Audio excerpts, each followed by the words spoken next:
Hello my friends, my name is Tim Johnson.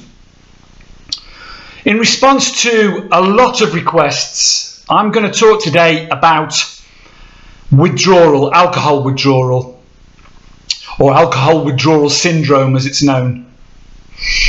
And the first thing I want to say is, I'm not a doctor or a medical professional, but what I do have is a knowledge of alcohol withdrawal from my own experiences. I've withdrawn many times from alcohol, different severities at different times, and I want to share with you today my experiences of it, my knowledge of it from the research, and I've done a lot of research on it, and I want to dispel some of the myths that surround alcohol withdrawal, because it is the thing that stops most people stopping drinking is the thought and the fear of alcohol withdrawal. And whether they've been through it or not, it may be horror stories that you've heard that are stopping you. It may be your own experiences of it in the past and not wanting to experience that again, because let's not hide from this, it is extremely unpleasant. The first thing to say about alcohol withdrawal syndrome or alcohol withdrawal is there are different severities and everybody's different. It's no use saying it's going to last so and so days, or it's going to be this severe or that severe, or you're going to experience this, that and the other. I'm going to tell you what you're going to experience today at different severities of it. However, everybody is different. Everybody has different metabolisms. Everybody is different sizes and shapes. People's drinking habits, alcohol drinking habits are very different. Some people might be binge drinkers. Some people might be very heavy, consistent drinkers over a long period of time. Some people might have been on it just for a few weeks. It's highly unlikely you'll suffer any alcohol withdrawal syndrome if you just drink occasionally. And you have a tipple now and again and a drink now and again. It's very, very unlikely that you'll experience any withdrawal. However, if you've been drinking consistently for a few weeks, months, years, fairly heavily, then you are going to experience some withdrawal syndrome. Let's talk about what causes it first of all, because understanding what's happening to your body takes away some of that, or it did for me anyway, takes away some of that element of fear. When you drink alcohol over a long period of time, weeks, months, years, whatever, it has a depressing effect on your central nervous system.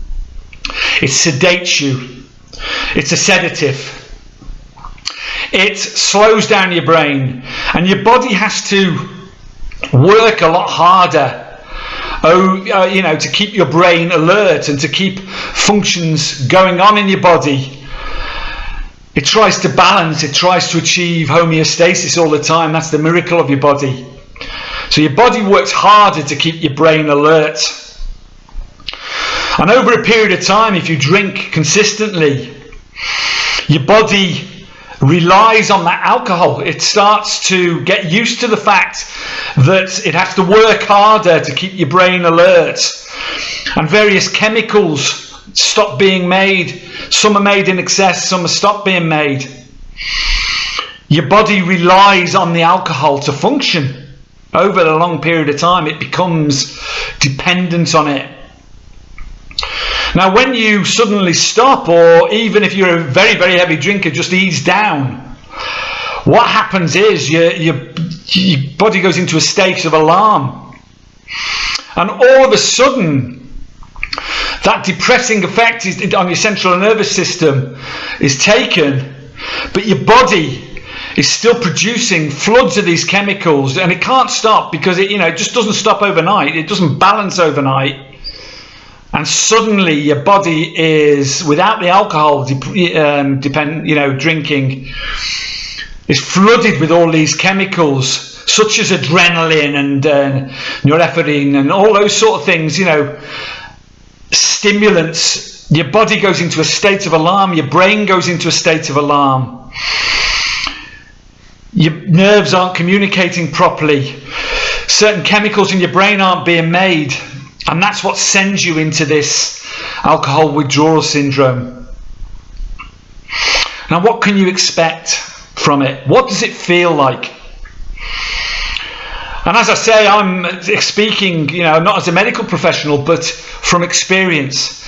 The thing that frightens most people about alcohol withdrawal are some of the horror stories they've heard about things like seizures and delirium tremens. Now, I've done a lot of research on this because I've been through this a lot of times and come out the other end, and I'm fitter and stronger than I've ever been now. So let that reassure you straight away, because I was a heavy drinker. However, if you've been drinking extremely heavily over a very long period of time, there is a very small chance you will suffer delirium tremens. And one of the symptoms of delirium tremens is seizures. Now, I'll give you the statistics, and this is fact. Only about 3 to 5% of people that go into alcohol withdrawal ever suffer from delirium tremens.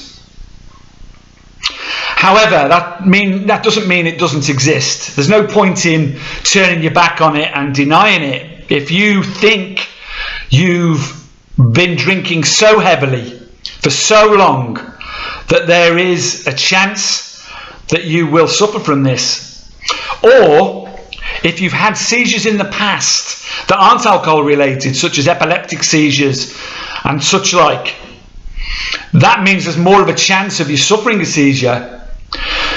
If you think there's a chance of you going into delirium tremens, please go and see a medical professional before you stop drinking. And they will make an assessment, and they will decide whether you need to be brought in for a supervised detox. But that is only 3 to 5% of people who ever stop drinking. Now, I've never gone and sought that help. I've just done it and got on with it, and it's not pleasant. But I wanted to mention that because there's no point in denying it. It does exist. But please be reassured, it is very, very, very rare. But if it does happen, delirium tremens, the thing is, it can start happening 48 to 72 hours after you stop drinking. So be aware of it, because the symptoms of delirium tremens not only include seizures, they include everything that you suffer in, and I'll go on to this in a second, that you suffer in alcohol withdrawal, with the added horrid things like auditory hallucinations, hearing things, visual hallucinations, seeing things, extreme, and I mean extreme, agitation, extreme high blood pressure, heartbeat, all of these things combined with the chance of you having a seizure, plus all the other symptoms of and extreme shaking. Obviously you literally can't pick anything up. Your body is trembling, and that trembling is mini seizures that's going on in your brain. When you stop drinking, now I'll go on to, that's delirium, that dealt with, please be reassured, it's very rare. However, be aware of it, because you'd be stupid not to, wouldn't you? And I was aware of it. I'm watching out for any signs of it. When you stop drinking, and as I mentioned, your brain goes into this state of alert, and all these stimulant chemicals are released into your brain and body. It takes about 6 hours after your last drink of alcohol. Generally, everyone's different, but generally around about 6 hours for alcohol withdrawal syndrome to start on your body and mind. For me, I'll pass my experiences on to you, and also these are the experiences of many, many, many people that I've talked to, communicated with, you know, both people I work with, people online that I deal with, etc., etc. These are common experiences. The first, for me, always was this, about 5-6 hours after the last drink, was this feeling of impending doom, of agitation, of restlessness, of not being comfortable in my own skin. That's the first sort of signs that you're going into it. And then for me, it was always feeling hot and cold, sweating, feeling agitated and the sweat for no reason. Even if the room was cold, we're sweating and burning up.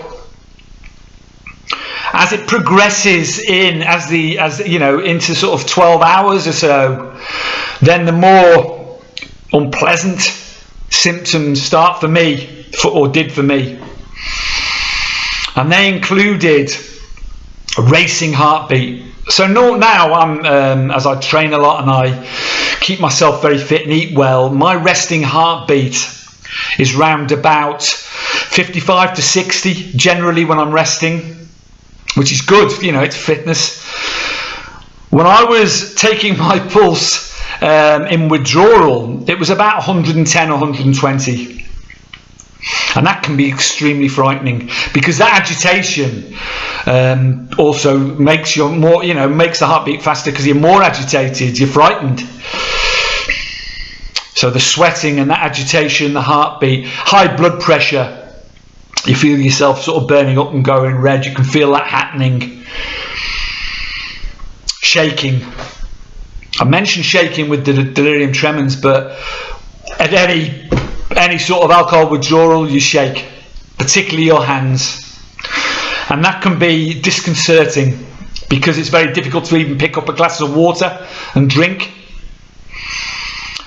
But that sort of comes on sort of 12 hours. That can last, 24, 36 hours. That's shaking, sometimes longer. It depends on the person. And then the next sort of thing that comes on is the vomiting for me. You do a lot of damage when you drink to the whole of your body. You poison every single system of your body. Alcohol is a poison. There's not one part of your body that doesn't suffer from it, but particularly your esophagus, your stomach, guts, particularly if you're a spirit drinker. So vomiting and going to the toilet a lot, diarrhea, that's consistent. That goes on for 2 days, 3 days sometimes, constantly vomiting till your throat's sore, acid, bile. It can be scary. You must make sure you're taking on plenty of water. And preparation for withdrawal, I'll talk about in the next video, and things that you need to get through it. But one of the things you do need is to make sure you've got those little rehydration things from the chemist with all the body salts in, like sodium, potassium, magnesium, all those things that you buy when you've got diarrhea or sickness, to add to your water, to drink constantly while you're vomiting and having diarrhea. It can be quite scary, because you have difficulty swallowing as well, because your throat becomes quite swollen with the vomiting. On top of all of those things, insomnia. For days you'll have very, very great difficulty in sleeping. It's very scary, frustrating, horrible that not to sleep. It affects every aspect of your body and mind. That's why it's so important in when you go into withdrawal to plan it. If you're going to stop, to be aware that for 3 to 5 days minimum, and some people it lasts longer, you're going to be on your back with no energy, depressed, You know, you won't feel like making food, you won't have eaten, you'll just be drinking these rehydration drinks, you'll be losing fluid, you won't be sleeping, sweating, heartbeat. You know, I'm making it sound bad because it is bad. You know, but not everyone suffers as badly as others. You know, it depends how much you've had, you know, been drinking, how long you've been drinking. But this is a rite of passage, you know, it's as I've said many times on this channel, you know, the best way to get through it is to go through it, or to get through it. You've got to go through it to get through it. I know that sounds stupid, but you can't skirt round it, you can't avoid it. If you're going to stop drinking and you've been drinking a long time, binge or otherwise, you're going to suffer some sort of withdrawal, however severe, and you're going to suffer some or all of these symptoms. And you need to be aware of that. You need to plan for it. You need to make sure you're off work and you've got a week, at least a week, where you can be on your own, or you've got some support, some people friends or family who can support you and look after you. I didn't have that luxury over here, unfortunately, although I was, you know, going right back to when it's a long time since I stopped drinking alcohol. And I was on my own, shut myself away. On reflection, I should have been in contact and had some form of contact and support, and that would have benefited me. It was harder on my own, if you like. You have to plan, you have to make meals in advance, nutritious meals, you know, even if you don't feel like eating them, it's soups, you know, nutritious soups, anything that's easy. Protein shakes with, you need to avoid acidic foods, but protein shakes, you know, or, you know, things that are easy on your stomach. Vitamins in particular, thiamine. Your body is very depleted in thiamine when you've been a heavy drinker. You need to get as much of that down. Your strong B vitamins, very strong B vitamins. All those sort of things. Entertainment to keep you going when you're on your own. On those long nights when you're sitting up. You know, for me it was sitting up, taking my pulse, vomiting, sitting on the toilet, sweating, you know, and you look back on it and you think, you know, why did I do that to myself? And the thing is about alcohol withdrawal syndrome, it gets worse every single time. So you're much more likely to suffer worse if you've withdrawn before. So if you go back to drinking, then you know, if you try and withdraw again, it'll be a lot worse than last time. There's no doubt about that, because I've experienced that. So I hope that dispels some of the myths. Please subscribe to the channel. Please like the videos. It just means more people see them. Share them with your friends. If you think someone's going through this, then share it, and hopefully it'll help them and it will help you. Next video I'm going to make about preparing for it and getting on with it, and what I did to prepare for it, to get through it. The thing is, you can get through it. You have to be a warrior. You have to fight with every fibre of your being, because it's very easy, if you've got a bit of money, to think that if I walk down the road, although you probably won't have the energy to walk down the road, because I certainly didn't, but you could walk down the road and you could buy a bottle, and within minutes all of the symptoms would disappear. And that is the single hardest thing that you'll have to face, the fact that you know, it's easy to stop it. You have to hold on, just hold on with every fibre of your being, and each second, minute, hour, day, week gets better and better and better. I promise you that. And anyone can do this. You have to be a warrior, yes, you have to battle, yes, but you can do it, I promise you. Anyway, that's it for today. I hope that's been of some help for you. Carpe diem. Seize the day today. Make today the day you change your life and stop drinking alcohol. Much love to you. See you next time. Bye-bye.